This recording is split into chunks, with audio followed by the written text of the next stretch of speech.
I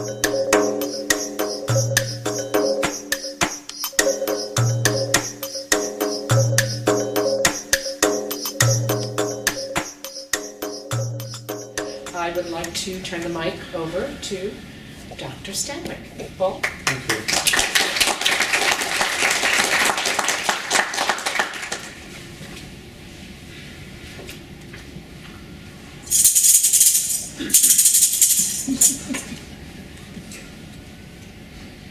It was a moonlit night. Our hero, Lucius, had just bedded down for the night on a beach near Corinth in ancient Greece. He raised a prayer to the heavens to pray for deliverance from his life of misfortune and all the things he had been forced to endure. Not long ago, he had rubbed himself with a magic ointment, hoping to become a flying bird, but instead became an ass, a donkey, if you can imagine that.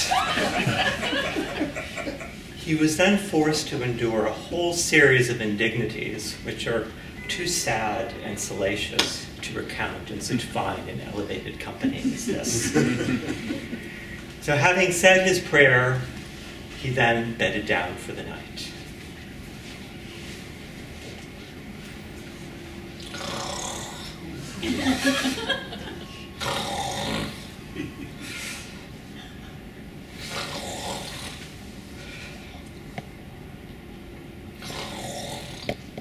Behold, Lucius, moved by your prayers I have come, the mother of the universe. I am the mightiest of the greatest, the highest of the mightiest, the loftiest of the highest, the matchless of peerless, the superlative of the unsurpassed, and so on and so forth.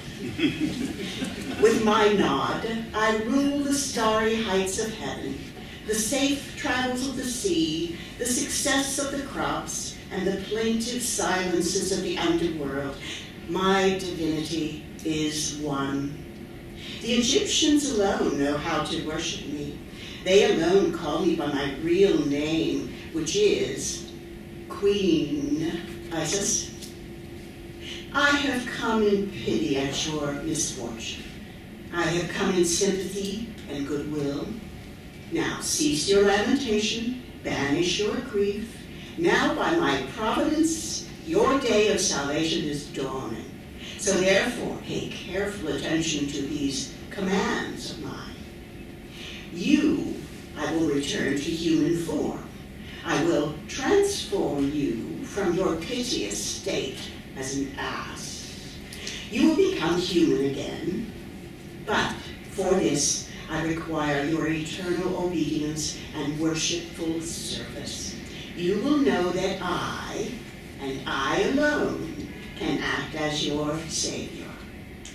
I will initiate you to the mysteries of my cult.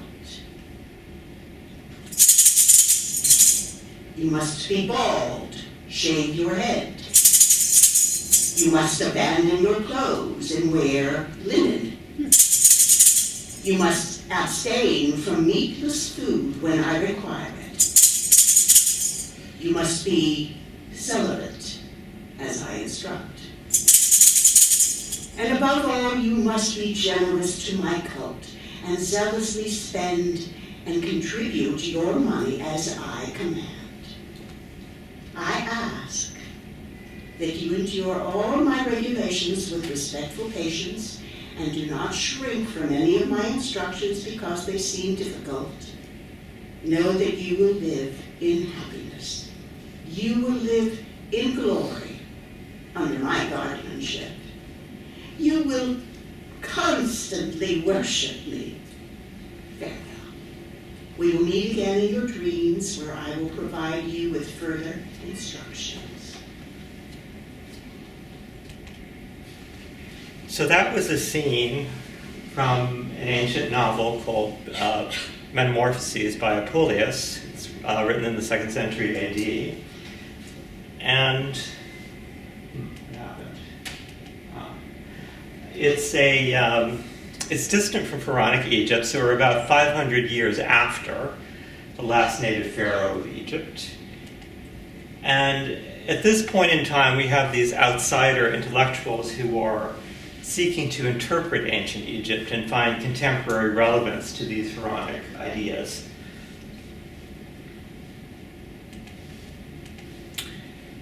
And you also heard the sistrum,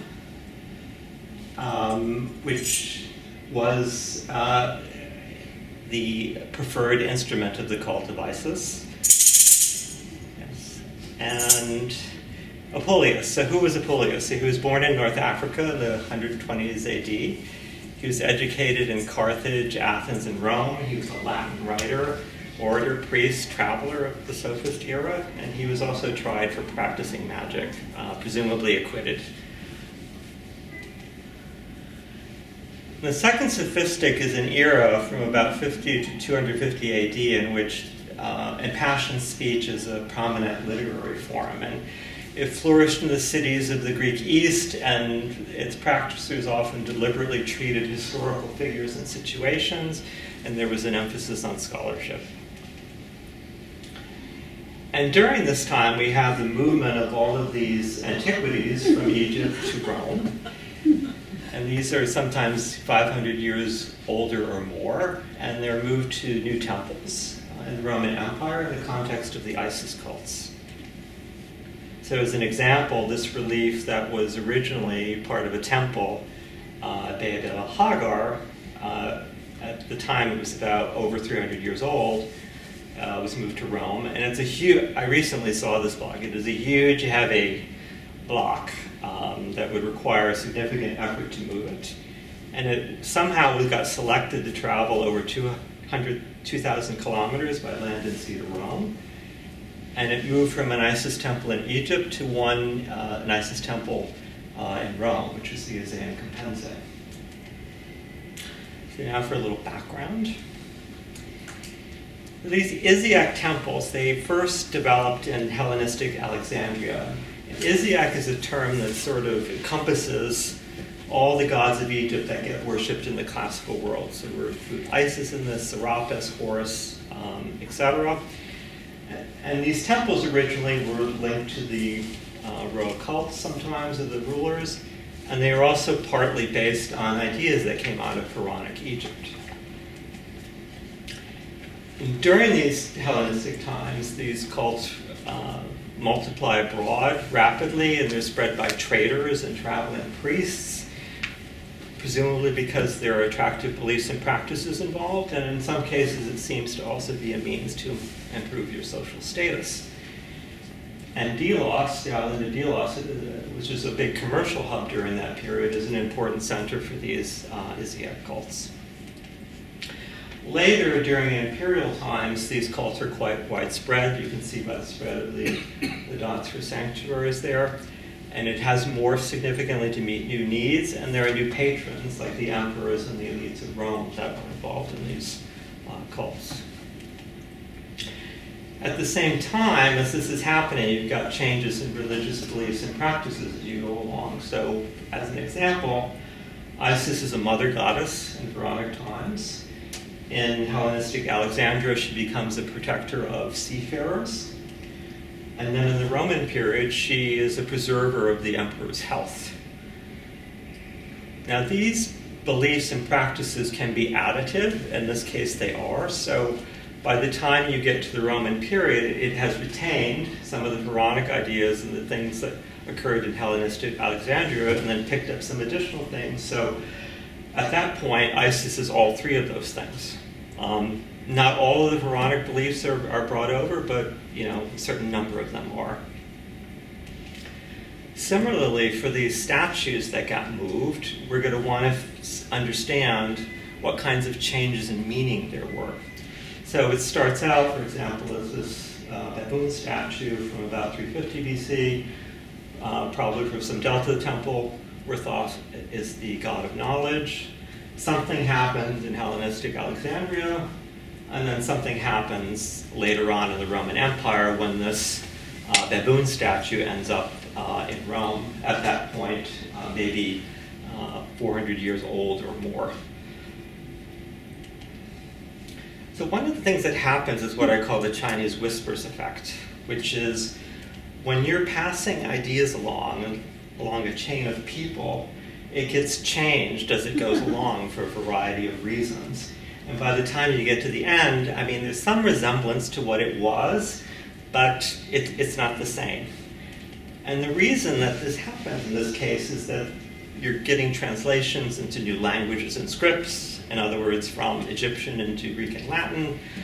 You have new audiences that you have to make appeals to, so things change because of that. And you're also integrating into another belief system, in this case, the Greek and Roman belief systems. So what is the Isis mystery cult? It's part of a larger worship practice. Not everyone who worshipped Isis became an initiate. It was only selected individuals. It started in the Hellenistic period and then flourished in the Imperial times. And it's a complementary practice. It's not exclusive or doctrinaire. In other words, you could be an Isis initiate, but you could also, for example, be involved in emperor worship or worship other gods. And there's also not a kind of a doctrine that's handed down and everyone follows exactly the same thing. So you would experience variations in this cult and in the mysteries from location to location. And Apuleius and Plutarch are our best sources for information about this cult. So attraction. So it promised a better life. If you became initiated, you became happy. So that's what happened to Lucius' metamorphosis. He changed back from an acid to a human being again. It met important needs like safe travel, health, good crops. And this representation of Isis from Pompeii, you see she's got a ship rudder and a horn of plenty, so that references the safe travel, the seas of the Mediterranean, and the good crops. There's also social benefits. There were shared rites, meals, and celebrations. See this representation of a Isiac scene from a relief from Eritrea that shows Isiac dancers and musicians. And it was a possible route to better social status. And this statue of Isis was dedicated by a freed slave at the Temple of Isis in Pompeii. This was must have been a quite expensive dedication. So what happened during initiation? So there were preparations, maybe abstinence, prayer, revelatory dreams. There was some kind of overnight spiritual rebirth that occurred in the temple. And then after that, there were celebrations and feastings with the larger community. And that you would also have multiple initiations over time, similar to what appears to have occurred in the training of ancient Egyptian priests. So that night in the temple was highly experiential. So according to Lucius, who's going to describe what happened during that spiritual rebirth, I came to the boundary of death and returned. In the middle of the night, I saw the sun flashing with bright light. I came face to face with the gods below and the gods above. So it's very mysterious, not very specific, but that's about all he tells us about what exactly happened overnight. But clearly this was a transformative and revelatory experience for him while he was in that sacred space. There is a kind of pharaonic authenticity to this Imperial era cult because you see things in it that clearly come out of pharaonic ideas as they're included in this list here. So for example, the gods, we've got Isis, Osiris, Anubis, and Thoth.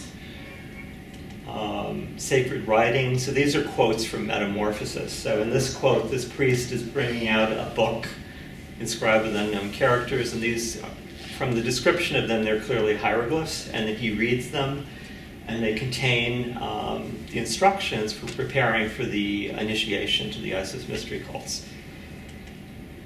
There are hidden rites and instruments. This is a quote from a procession that occurs where someone is carrying this basket containing secret attributes, concealing hidden objects of magnificent sanctity. There are animal gods. This is also part of that procession I just mentioned. So immediately after came the gods, Anubis raising high his dog's neck.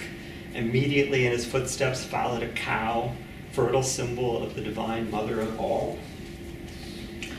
There are animate statues. This is after the procession completes and the priests go back into the temple to put the sacred statues back in their places, where they're described as breathing effigies in their places. And then finally, revelatory dreams. So Lucius, once he has that first dream that we saw in the opening of the talk, he's constantly getting Isis visiting him in his dreams, telling him what to do, telling him to do further initiations, etc. So the caveat to this authenticity, though, is that we are not in Pharaonic Egypt. We are dealing with Greek and Latin-speaking priests. And they're formed by native Egyptian practices. And these initiates are Roman citizens and other elites who are joining these secret rites and public events on an ongoing basis. So we're not in Pharaonic Egypt. We're not with native Egyptian priests or native Egyptian people. We are outside of that whole context. Now we're going to look at a famous Isiac temple. So after that first initiation that we heard about at the beginning, Lucius is on a path to a better life. And he travels from Corinth to Rome, and that's as commanded by Isis. And there he joins this Isiac community at the Isiac and Serapeum Compensa in Rome, which is this temple we're going to be talking about. And it was a very famous temple in antiquity. So what is this temple? So it is active maybe as early as the late 1st century BC up until 4th, 5th century AD. It was periodically rebuilt and enhanced. The layout is mostly known from an ancient map of Rome that's called the Forma Urbis Romae, because the archaeological evidence is, I mean, there is a certain amount, but it's still fairly limited what we have in terms of archaeological evidence for this temple. Now, the community, who was involved? Who would Lucius have been involved with at this temple? Well, first of all, there would be the emperor and his circle. And here we have a architectural inscription that comes from the Compensa, which contains the restoration inscriptions of the emperors Caracalla and Diocletian Maximian. We also had wealthy elites who, as we had talked about before, even in Hellenistic times, they were wealthy people, traders, slave traders, who were very interested and got involved in these cults, and presumably all of that was continuing in the Roman period.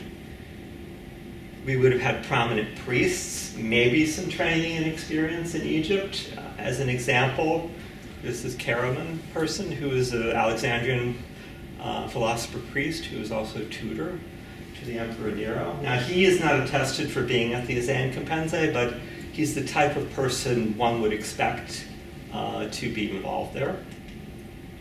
And also these second sophistic intellectuals. So we have Philostratus, for example, who's trained in Athens, and he's part of the learned circle of the Empress Julia Domna. And he wrote something called The Life of Apollonius that describes travels in Egypt.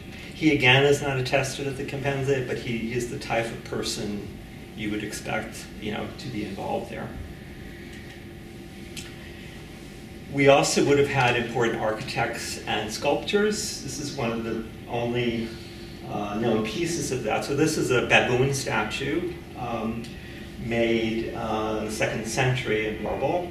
And part of the inscription on it tells us that these two sculptors had created this baboon. And it was also accessible to the public. We know from various literary references to the Isiac Compensa that the public could also at least go into parts of this temple. So from the Compensa, we have about 25 Egyptian sculptures preserved, and there's a sample of them shown there. And this is one of the largest concentrations that we have of Egyptian sculptures from these Imperial Roman Isiac temples. And they're mostly antiques, so they're mostly not new commissions. They're mostly things that were removed from Egypt and brought to Rome. And they represent gods, dead kings, and nobles. They're big. They're often over a meter high. They're not altered. Like, for example, the inscriptions have not been somehow altered or updated. The only evidence of change is that some of them have repairs of uncertain date. And they're often cultically posed, like that priest kneeling priest holding a naos there. And from the inscriptions, we know that they come from older temples in Egypt. Sais and Heliopolis are two of the places that they are, prominently thought to have come from. Like this Sphinx, for example, from the Isiac Compense. So this would have been over 500 years old, about when it was brought there. And the text, hieroglyphic text, tells us that it was originally dedicated for the pharaoh Amasis and made for a Neith temple, probably for Sais in the Egyptian Delta. So why move these things from Egypt to Rome? What was the idea? So the current prevalent theory about this is that they were brought basically to make things look Egyptian and exotic, that they had a kind of a decorative function. And you see in that artist impression of these Compense, there's like a Sphinx and an obelisk and these Egyptian capitals. So it was meant to Egyptianize the temple setting. And behind this theory are different things. One is that there is this idea in some Latin literature that Egypt is this exotic other.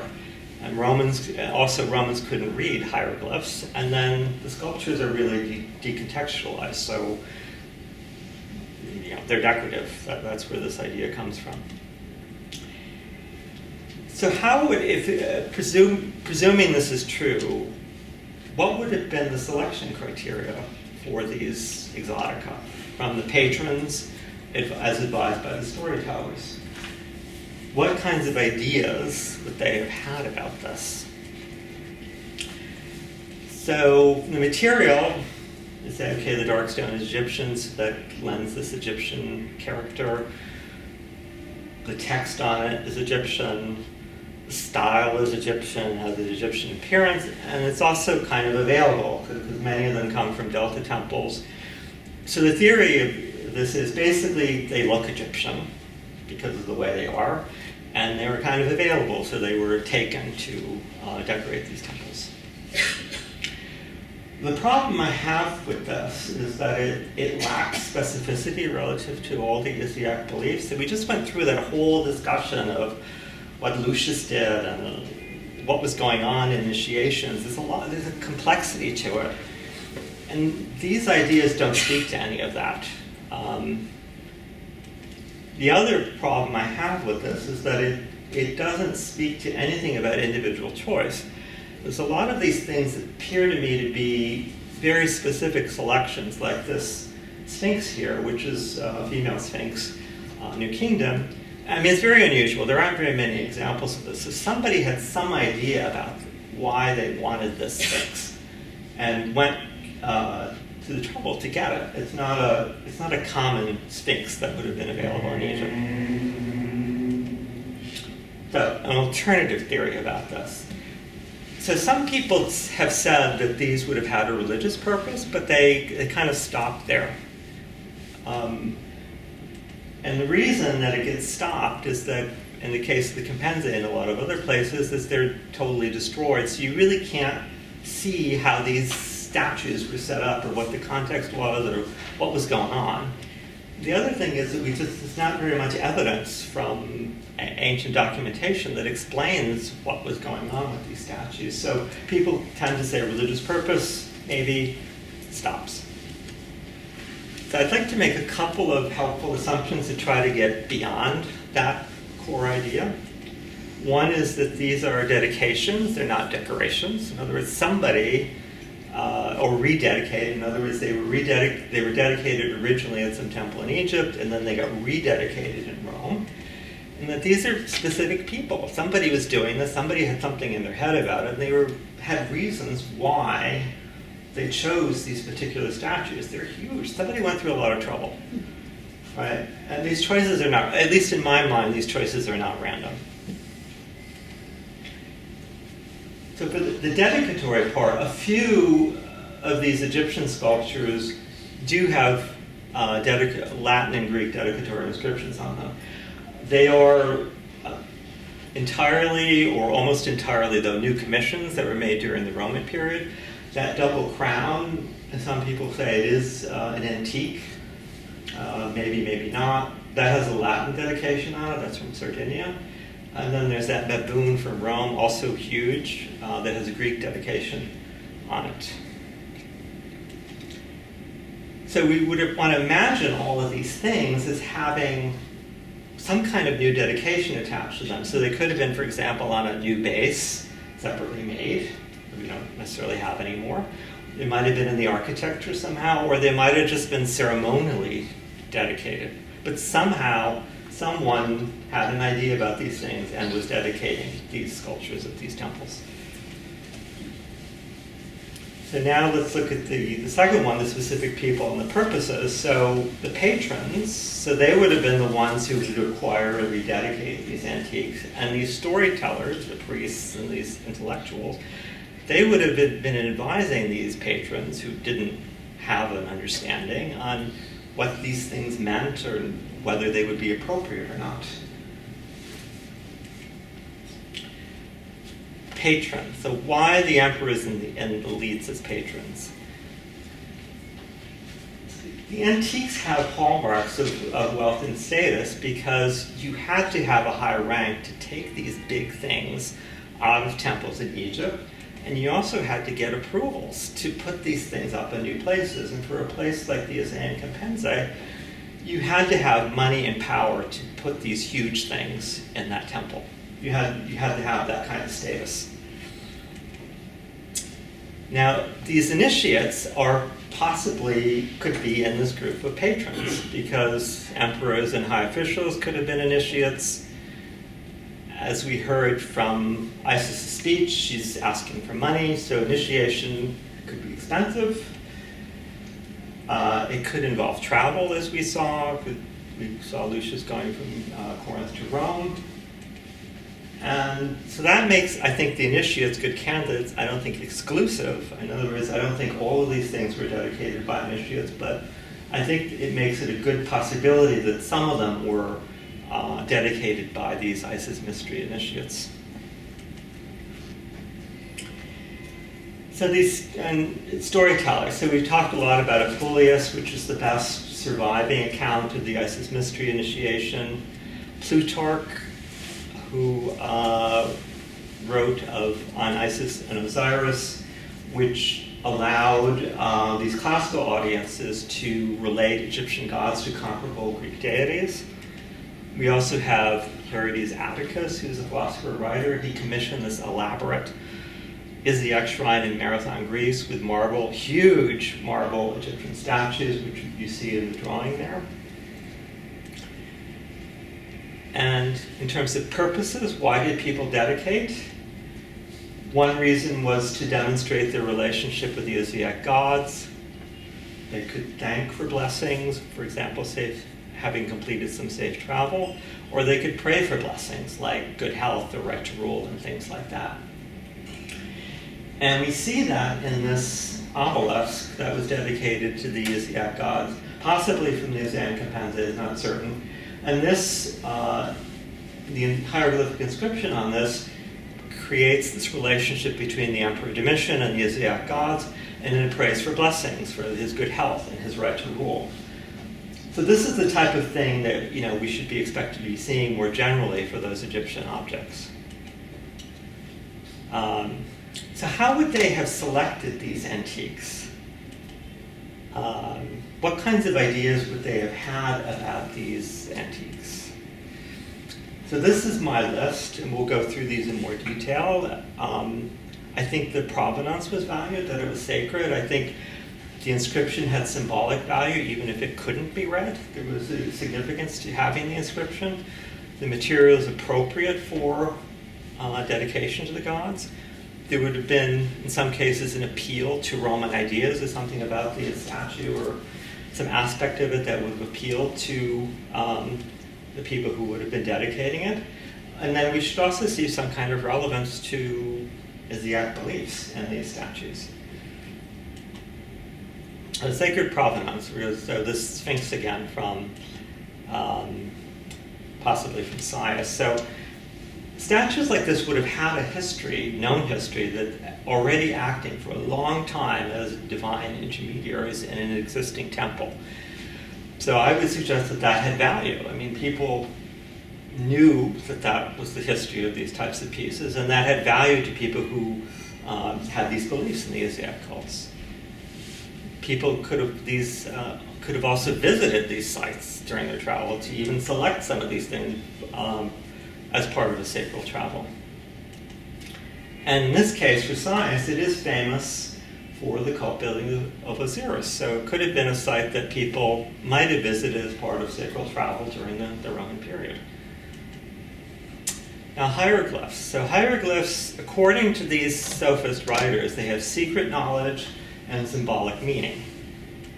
And in Metamorphoses, as we had seen, that hieroglyphic text has those secret instructions on these initiations. So even if they couldn't be read, there was that symbolic value, and maybe even sort of symbolic readings of these texts, even if they weren't literal translations.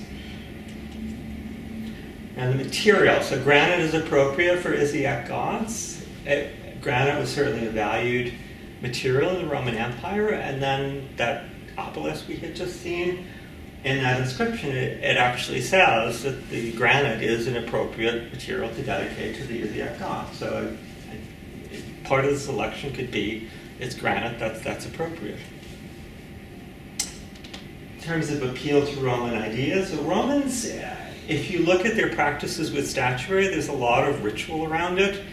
They were tightly linked to these dedications. There would be vows, offerings, rites, and prayers. So these, and Egypt is also seen as a source of ritual expertise. So statues like this of a kneeling priest, and that one on the right just gives you an idea of how to reconstruct it. It was a kneeling statue holding a nous. In that ritual pose, could have been appealing because it's in that ritual pose. It's kneeling and it's holding the nous. And in fact, there's good evidence to say that these types of things are even emulated as part of the Isis cult. So you see in that painting from Herculaneum these kneeling figures, and there are a few other examples of this, that they appear to be doing things similar to what some of these statues do. So relevance to Isiac beliefs. The obvious one is that some of these statues represent Isiac deities. Like, for example, the statue of Horus from the Isiac Compense. Horus was the son of Isis. Or this relief that we had mentioned before, so that has Horus, who's the son of Isis, and also Osiris, the husband of Isis. Or some of them have Isis called attributes, like the shaved head, like the head from the Compense, or they wear linen garments, which is another thing that is part of the mystery initiations. These things as we've seen them in Metamorphoses. The other aspect is that I think that these rededicators were laying claim to the power of these statues, that existing power they had as these cultic actors and divine intermediaries that they had for hundreds and hundreds of years. And recall in this context the fact that the statues in Metamorphoses we refer to animate. They're not just material objects. They have a living presence.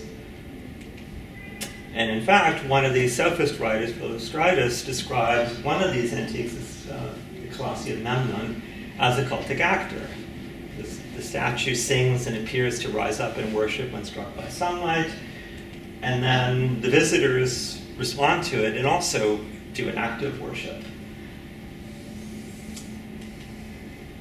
So now, having said all of that, I'd like to just make up a few stories.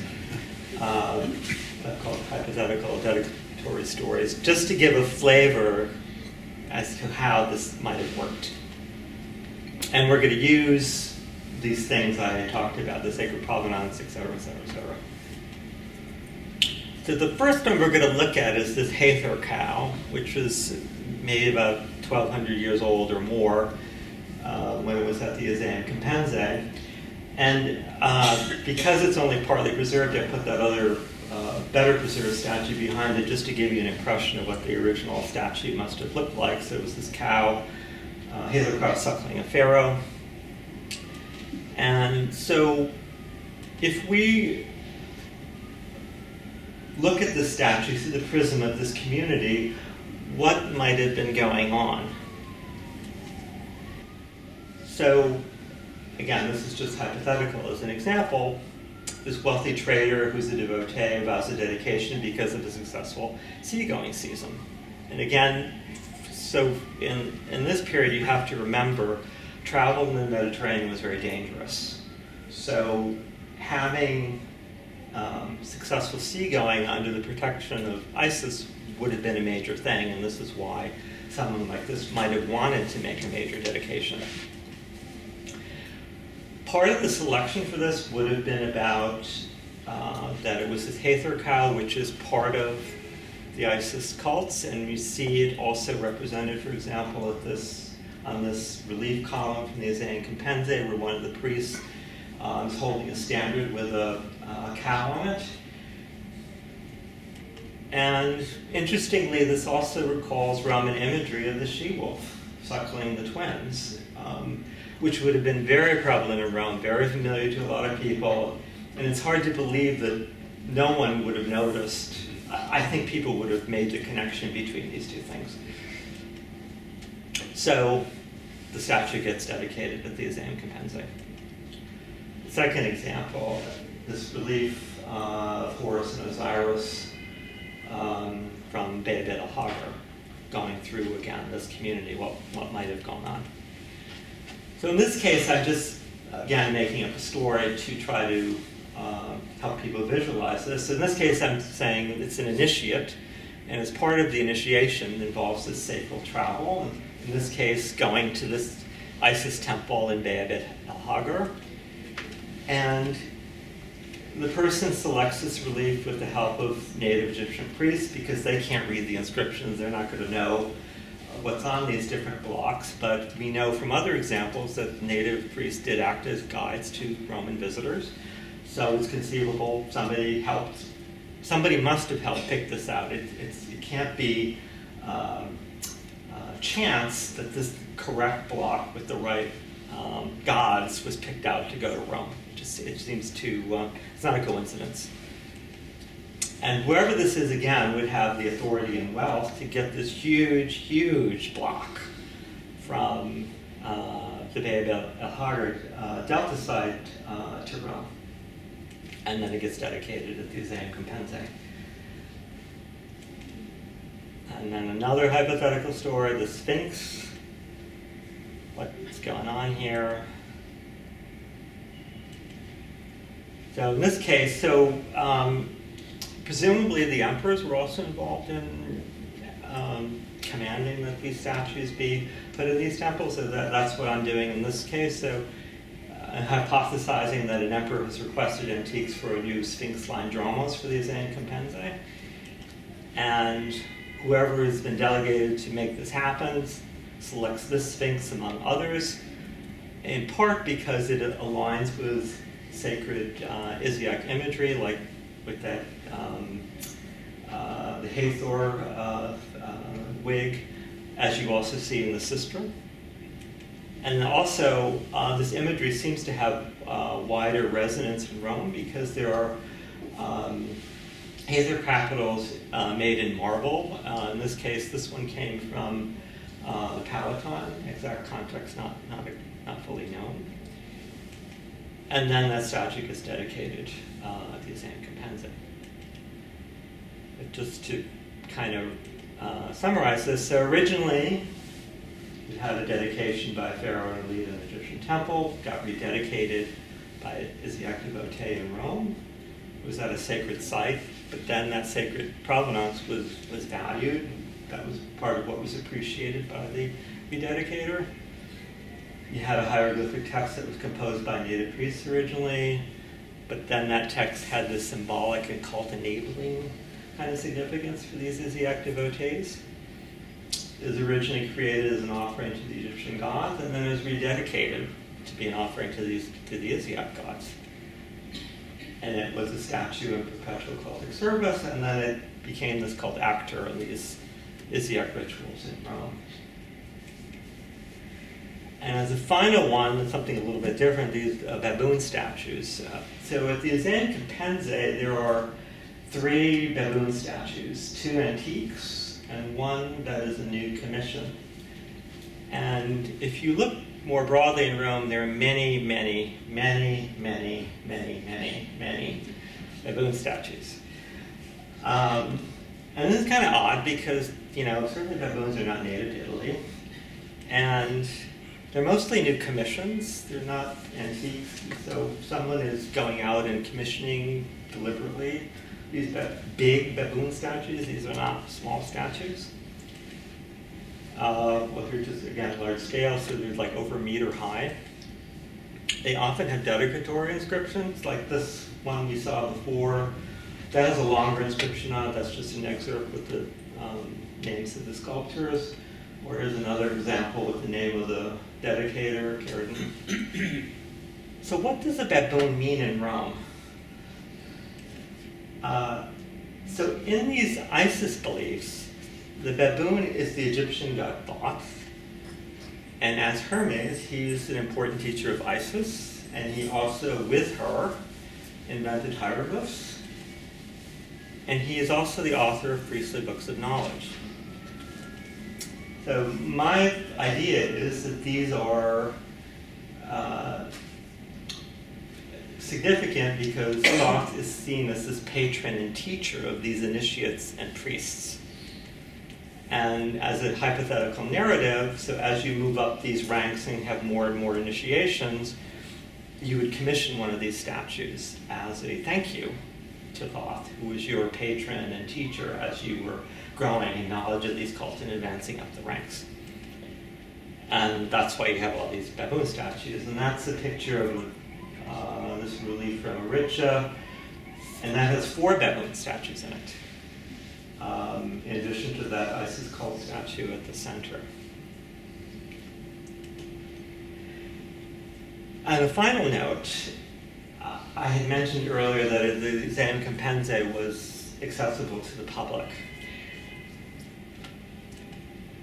So the reason I'm bringing this up is all these things I just mentioned, I'm not saying that everyone in Rome or everyone who visited the XII-11-2019 would have understood all of this, that all these things we've been discussing.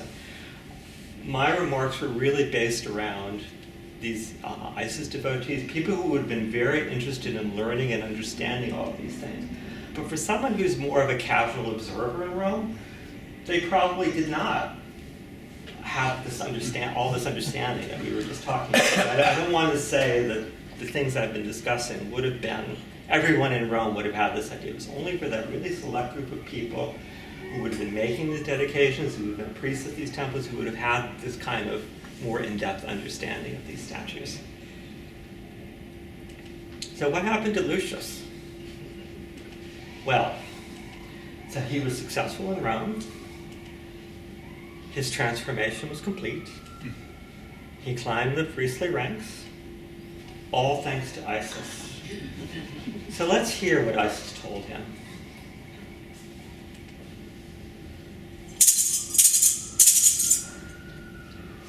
You will be a successful lawyer in Rome. You will make plenty of money. You will live in joy and happiness. You will ascend priestly ranks. You will worship me faithfully. You will be bold. Thank you.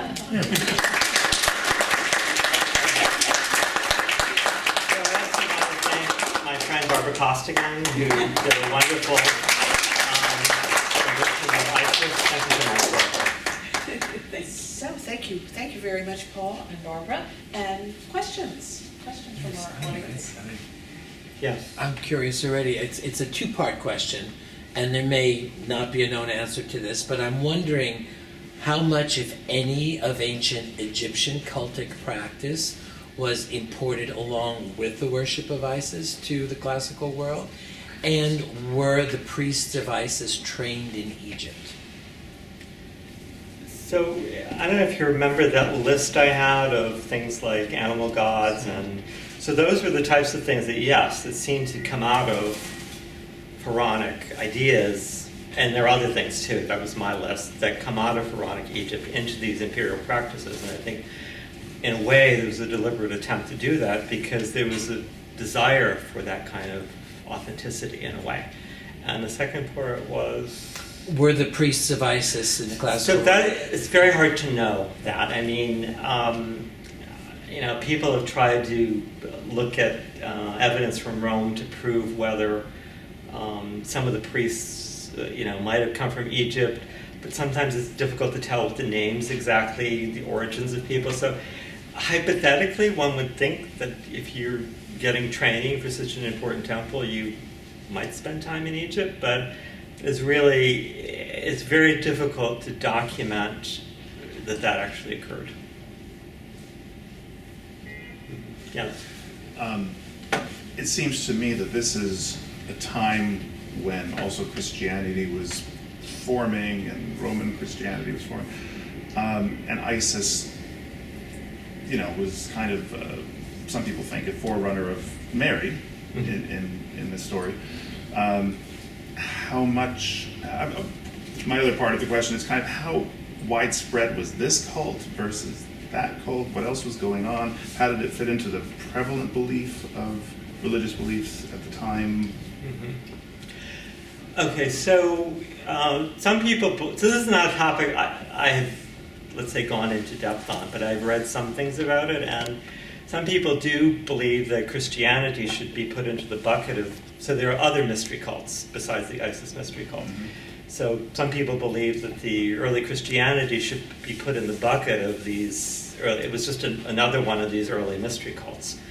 And then the other part of it is, I mean, there was a map I think I showed before, but I've never tried that showed where you at least had shrines. So you could see it all over the place. And I actually did not include further west, so there's still more to the west. I only showed the Eastern Mediterranean. So the Isis cults or Isiac cults were quite widespread. I've never tried to compare, like how does that compare to Christianity? I don't know. But certainly the Isiac cults were quite widespread, east and west over the Roman Empire. At the beginning of the lecture, you mentioned that the author was accused of practicing magic. Yes. I'd like to know more about magic at that time.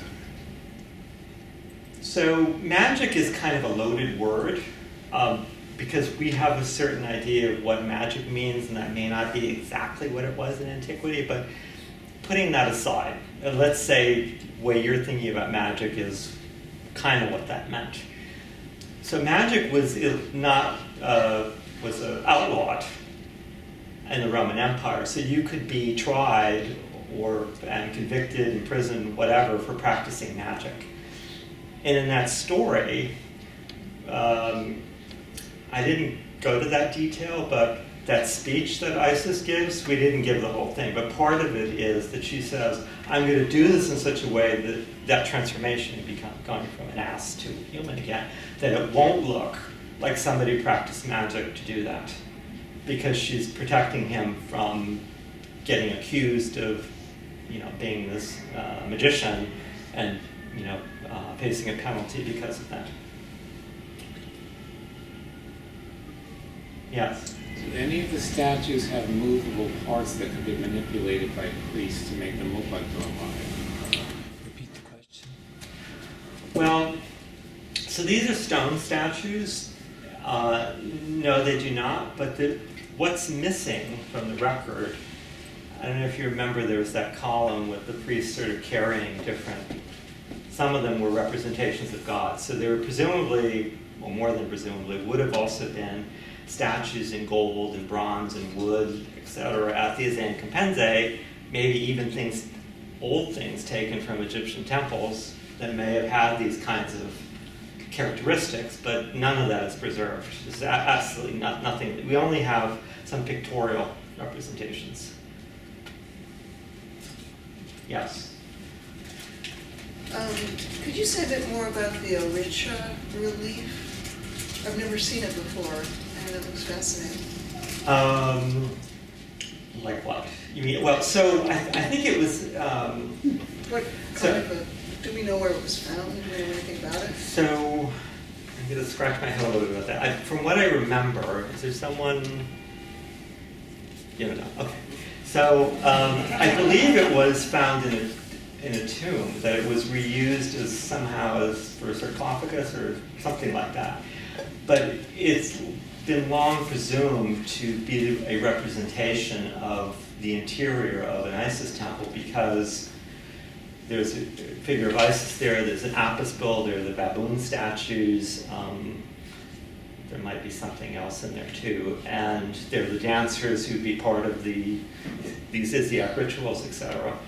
But it's one of the few, I don't know, maybe 5 to 10 ancient representations of Isiac rituals.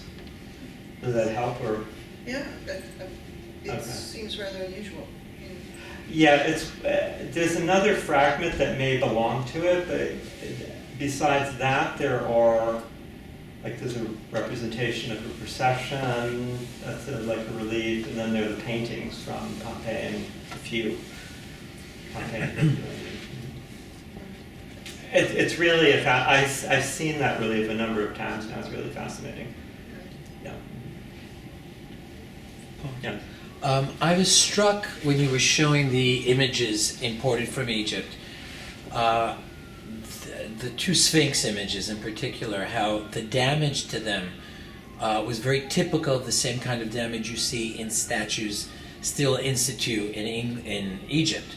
And I'm wondering if there's any thought as to whether the statues, when they were brought to Rome, were intact and later damaged, or were some of those statues already mutilated when they were brought over? It's very difficult to sketch that kind of history, but hypothetically, from what I see or believe, but I really can't prove this, the statues that were brought over were either intact, or if they weren't intact, they were repaired. I mean, as I said, the only changes that are noticeable on them are repairs. But I can't prove, maybe with more work somebody could prove that they're Roman repairs. You really can't tell. In other words, because they're so old, maybe they were repaired before they even got to Rome. But I think some of the repairs were Rome, right? And then the damage, the real damage that happened later, when, you know, the destruction of the Compense, or when people were, you know, getting rid of, statuary associated with pagan beliefs. And that's actually, so that damage is similar to what you see in statues that appear to be part of that iconoclasm. You know, like the Sphinx, the paws are broken off. Yeah. But the nose, in that case, in that Sphinx, it had been repaired, so somebody knocked the repair off. And the ureas had been repaired, somebody knocked the repair off. So, yeah. Interesting. But the targets are the same, even thousands of miles and thousands of years apart. They go for the same things when they inflict the damage. That's interesting. Right, because so even if they, I'm not going to say they were Christians, but let's say they were. Yeah. They weren't necessarily Christians, but and people would say, well, they didn't believe that these things, you know, had power, but they must have, because they were preventing them from breathing, or getting rid of their limbs, maybe almost as demonic forces that they were trying to annihilate or negate somehow. Yes. So I have two questions that I think are unrelated. Did you say breathing effigy? Yes. What is the breathing effigy? So that's a statue that has somehow a living essence to it. Oh, okay. So even though like in that dream, supposedly he's actually seeing a statue in the beginning. In other words, he's not seeing a vision. Whatever, person moving. He's actually seeing a statue. So there was, in antiquity, there was a belief that statuary had kind of a living presence, or could have a living presence inside of it. And second? The second one is, why would the Egyptians let the antiquities go? So that's an interesting question. And so I asked the same question of someone who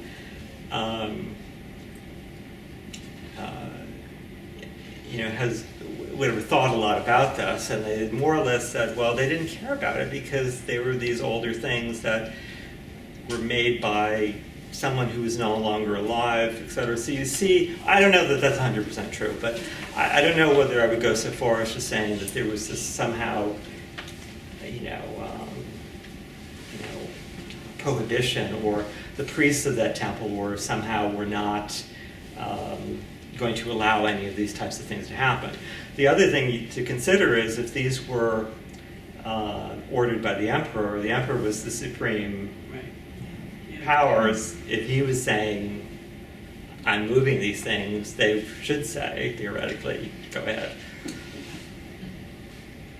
Yeah. I was just thinking of some of our monuments that might make their way out of this country. Yeah. I mean, for example, a lot of the Shaktis seem to, so Shaktis are these little figures that are in tombs, and those seem to get dispersed all over the place. So somebody was clearly going and taking these things out and selling them all over the place, because they get dispersed all over the Roman Empire. Yeah. Could have been a black market of some sort.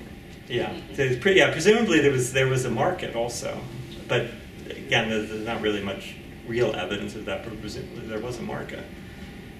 Yeah. So at the time of Compense, what religion were the Egyptians practicing? I'm sorry, what? At the time when they did Compense, what religion were the Egyptians practicing? The populace? Well, so in Alexandria, you would have had something similar to this, because that was a Greek and Roman type of context. But in other parts of Egypt, you would have seen not every part of it, many other parts of Egypt, you would have seen a continuation of pharaonic practices, and there was quite a bit of building of native Egyptian temples during the Roman period. Yeah. Any? One last question. I'm sorry to have so many. It beggars a question from me. Dale mentioned Christianity. In the early ADs, whatever you want to call them, there was a proliferation of a lot of mystery cults. ISIS included, Christianity, Mithras, these are ones that just come to mind immediately. What does that say about the state religion and about the former, the strength or the validity of the traditional Roman gods and Greek gods? So a couple of points about that. One is that clearly these cults had some kind of appeal that made people want to join, and I mean, some of the things I mentioned, right, that maybe those other religions were really not offering for whatever reason. So I'm sure there was some kind of appeal that got people intrigued and interested. I mean, why did people get interested in Christianity? I mean, it promised a certain type of salvation. Well, this was also promising a certain type of salvation, right? So the ISIS mystery cults. The other thing I had mentioned, so the beliefs, things were not exclusive. So in other words, you could do this, but you could still do other things. It's not like if you become a Catholic and you can't do stuff. It's not like that. Things are not doctrinaire. Things are not exclusive. So it's sort of, you can kind of do a number of things. Thank you very much, Paul.